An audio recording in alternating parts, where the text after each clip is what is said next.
Radicalize me. Reddit threads are a big thing on YouTube right now, and I wanted to try it, but I wanted to try it, the radicalize me way. So, it's some anti-communist Reddit threads, and we'll see what folks are talking about on the other side. Why is there so much commies on this platform? To be kind, this person might speak English as a second language. I probably sound like a moron when I try to speak Spanish, but you know, c'est la vie. All right, I zoomed in because I can't see. All right, why is there so much commies on this platform? I strongly oppose of communism, and I was recently searching for communities with similar political views as mine, but I managed to find only a handful. As I searched more, I found a ton of communist and socialist communities. Could anyone tell me why so many people on this app oppose capitalism?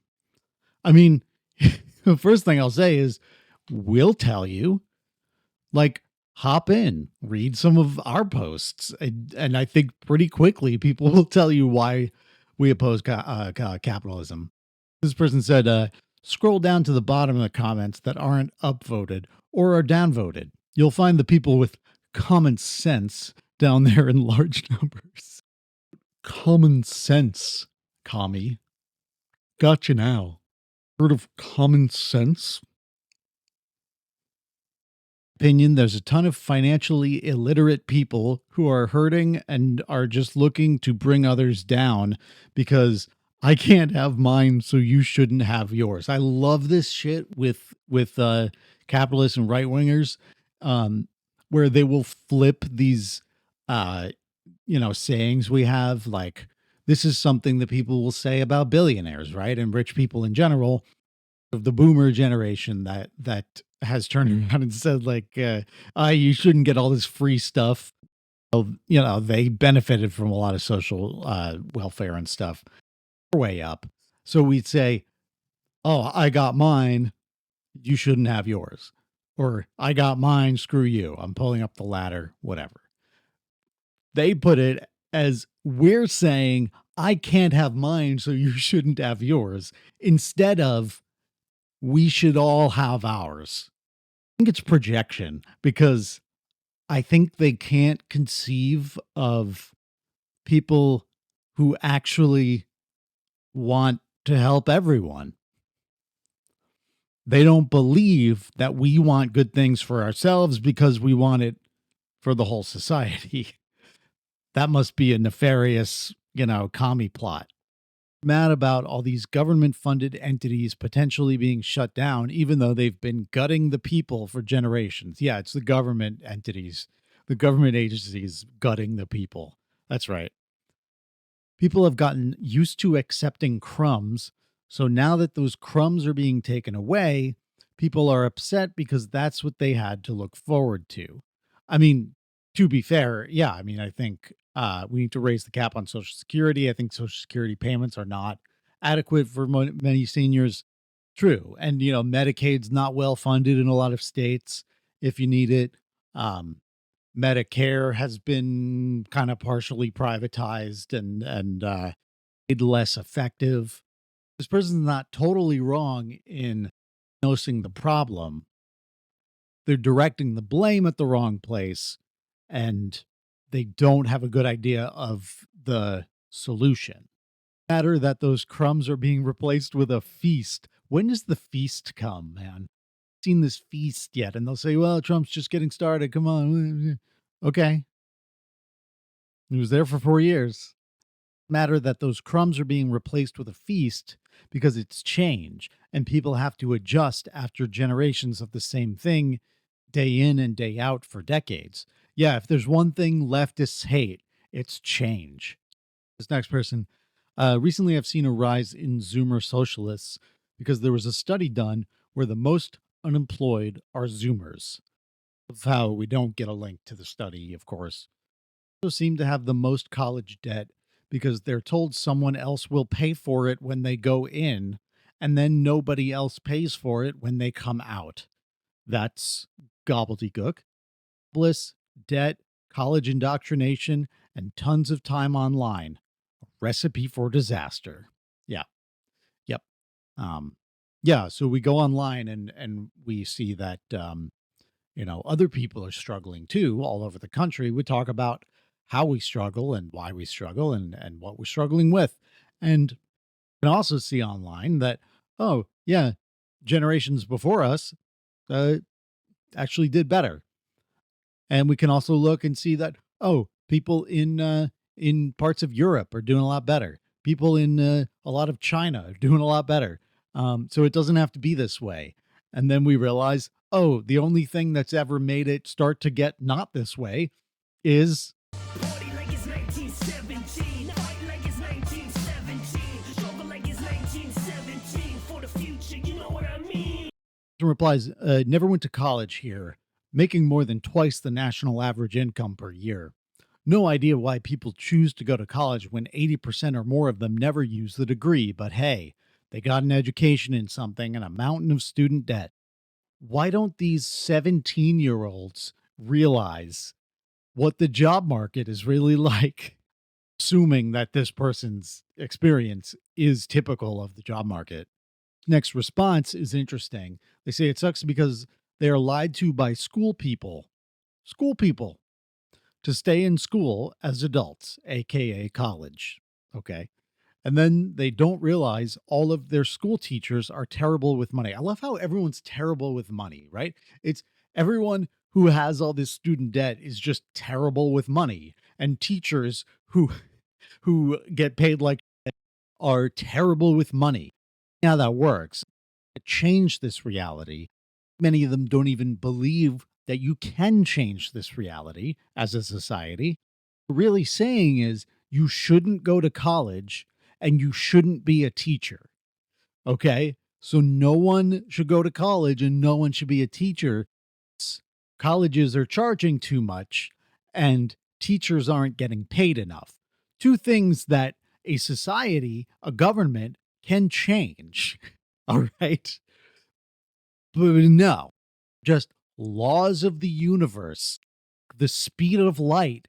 You can't change teacher salaries. It's impossible. So don't be a teacher. We shouldn't have any teachers because if you're a teacher, that means you're bad with money.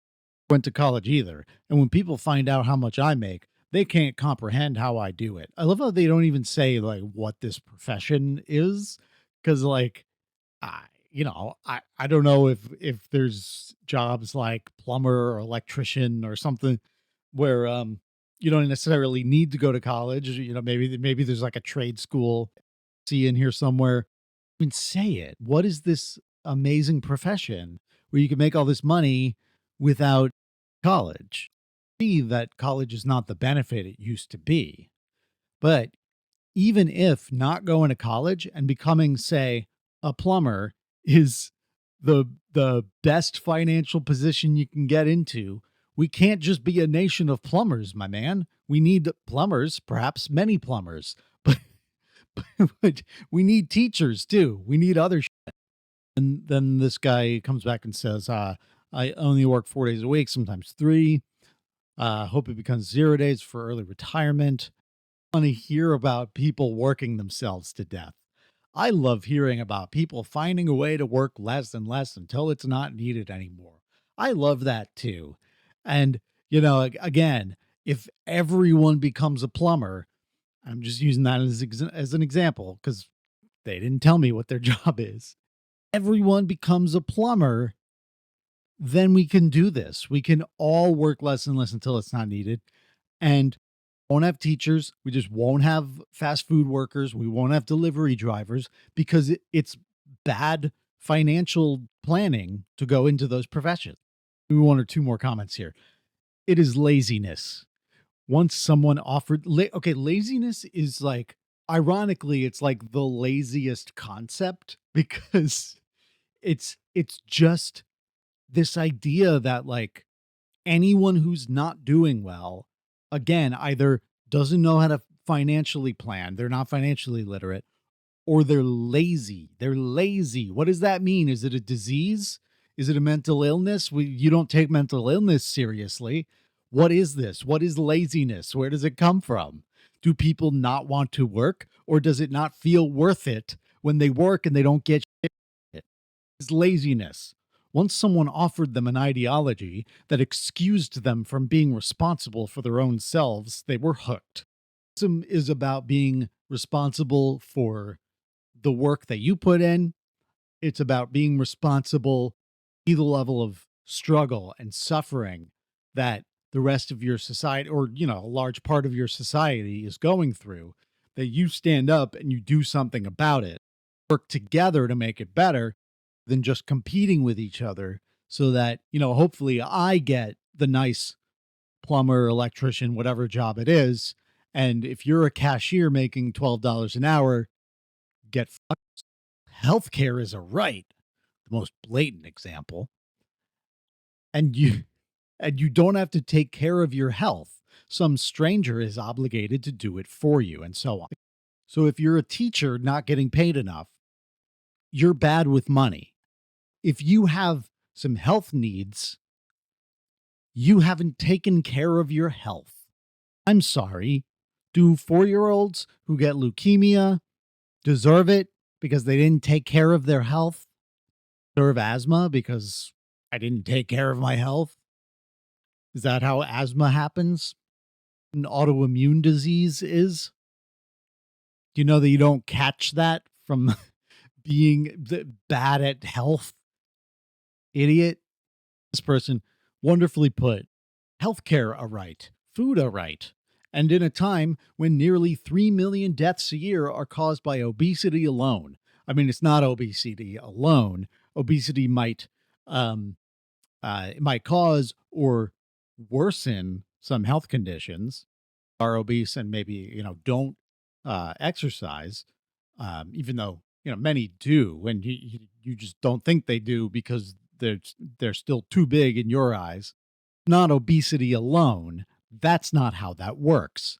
What's not how it works is they say this 3 million deaths a year caused by obesity alone, as if people have too much of the food to themselves, right? When really it's just the shit quality of food that's available to a lot of people. Fast food and junk food lobbies that have gotten light treatment from regulators all these years. They don't want to do anything about that. Yeah, if you want to talk about food and resources in general being concentrated in a few hands, you know, I've got an ideology for you. You might like. When we see any example from Europe about their healthcare, all we see are overpacked hospitals and death panels.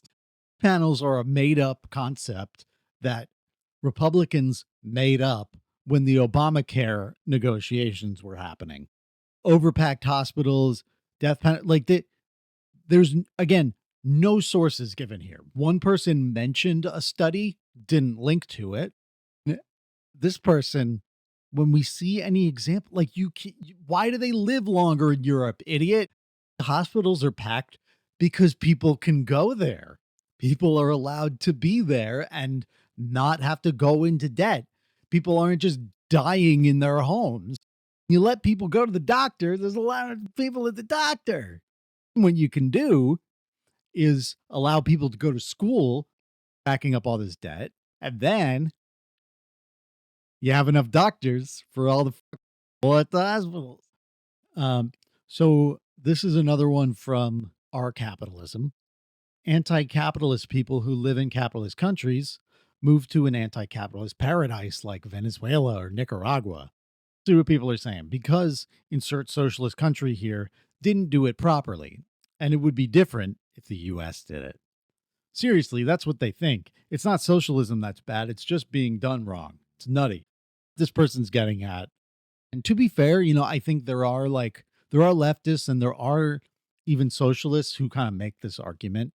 There's a big thing, I think, with anarchists, nothing against my anarchist friends, but like someone whose work I admire in a lot of ways, like Noam Chomsky, writes off the Soviet Union and China and all these places as just, oh, well, no, that was right wing because they were authoritarian.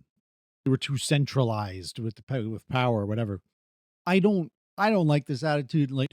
every socialist country is perfect. Of course not. Of course not. But like, learn a lot from these places. Still learn a lot from these places about what went wrong, what went right, what we should do, what we shouldn't do. Not to get too deep into it here, but like I think a lot of what people are talking about, and they criticize these places. And again, whether you're a socialist anarchist or you're on the capitalist side, they're looking at like these periods of great tumultuousness, wars, and when they were under attack from capitalist countries who didn't want them to be socialist. Taking capitalism out of it, even it's just these of the time, and a lot of these places were like a lot more poor. They were, more like feudalist states at socialist revolutions. You study them more deeply, places like the Soviet Union, China, Cuba, all these places have made incredible advances in living standards, in technology, in distribution of resources. It's their early chaotic beginnings.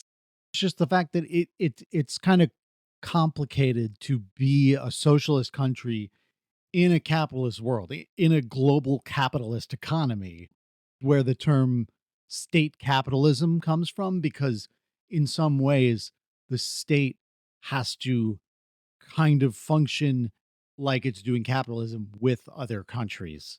And that's what, a lot of people will call the system China has, system Soviet Union had, at least early on, state capitalist. Even though it is ideologically socialist or communist, it has to function in a capitalist world. Because if you look at the Communist Manifesto, Marx and Engels defined communism as a stateless, moneyless, classless society.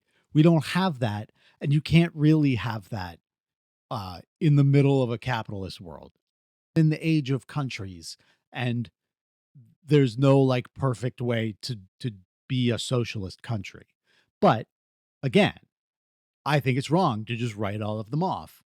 I will say that even if we could definitively say every past socialist experiment was bad and none of them did socialism right, even if that is 100% true, that doesn't mean that we should never move beyond capitalism. From feudal societies to capitalism wasn't like an instantaneous perfect transition either, Person says, because what they actually want is power. The arguments about equality, etc., are not genuine. Again, no reason to think this. They provide nothing in the way of evidence. They're just saying, they're projecting, because they don't believe that anyone could actually give a fuck about other people. All the kind of people wanting this and trying to make it happen. Who are you talking about? Make personal sacrifices for the good of all? They did. They have. Fucking Castro, Mao, Lenin, all these guys were from upper middle class families, studied to be a lawyer. You don't understand. That's what they do. That's what they all did. Listen, they don't want socialism, they want power. All this talk about power, this is the only place this is coming from. But Jordan Peterson talks about this a lot. And he says that the hierarchies of the Western world are not based on power. Corrupt hierarchies are predicated on power. Functional hierarchies are predicated on productive reciprocity. Which means nothing and is total bullshit. Of course it's about power. I don't give a fuck if you're talking about like liberal democracies where you elect a new leader every 4 years. It's still power. And there's still entrenched power behind those elected leaders that don't last forever. Power is everything. You have nothing if you don't have power. That's why people need unions under capitalism. And that's why, socialists want power. Because how the fuck do you think we're going to change all of this without power? So here's a good one. There's an anti-communist leftist, it sounds like, lurking in here. So they say authoritarian regimes exert strict control in these two countries and care less about the people than they do about power and control. Authoritarianism is not democratic socialism. And the countries are what? Venezuela or Nicaragua. Right. Well, we don't know what, especially Nicaragua would have been like socialist revolution had succeeded because we made sure, Reagan made sure that it didn't. Authoritarianism, not democratic socialism. Okay. I don't know what democratic socialism is supposed to be, quite honestly. It means electing your way to socialism. I don't think that works, but this person says, I think they are being a little sarcastic. They say, yes, you're onto something. They want the comfort or consequences of capitalism without the causes, the dirty behind the scenes mechanics. Yeah, the killing, the death, the the exploitation and misery that we inflict upon the rest of the world in order to make capitalism work. Yeah, we don't want that. And that's what Tree has done to all these socialist countries that you think are socialism. So there you go. So I think we'll leave it there for today. Thanks for watching. In the comments if you want to see more of this. Plenty of it on Reddit, so we could have some fun with that. TikTok at radicalize_me. Help us out on Patreon. Link in the description. And we'll see you next time. Bye now.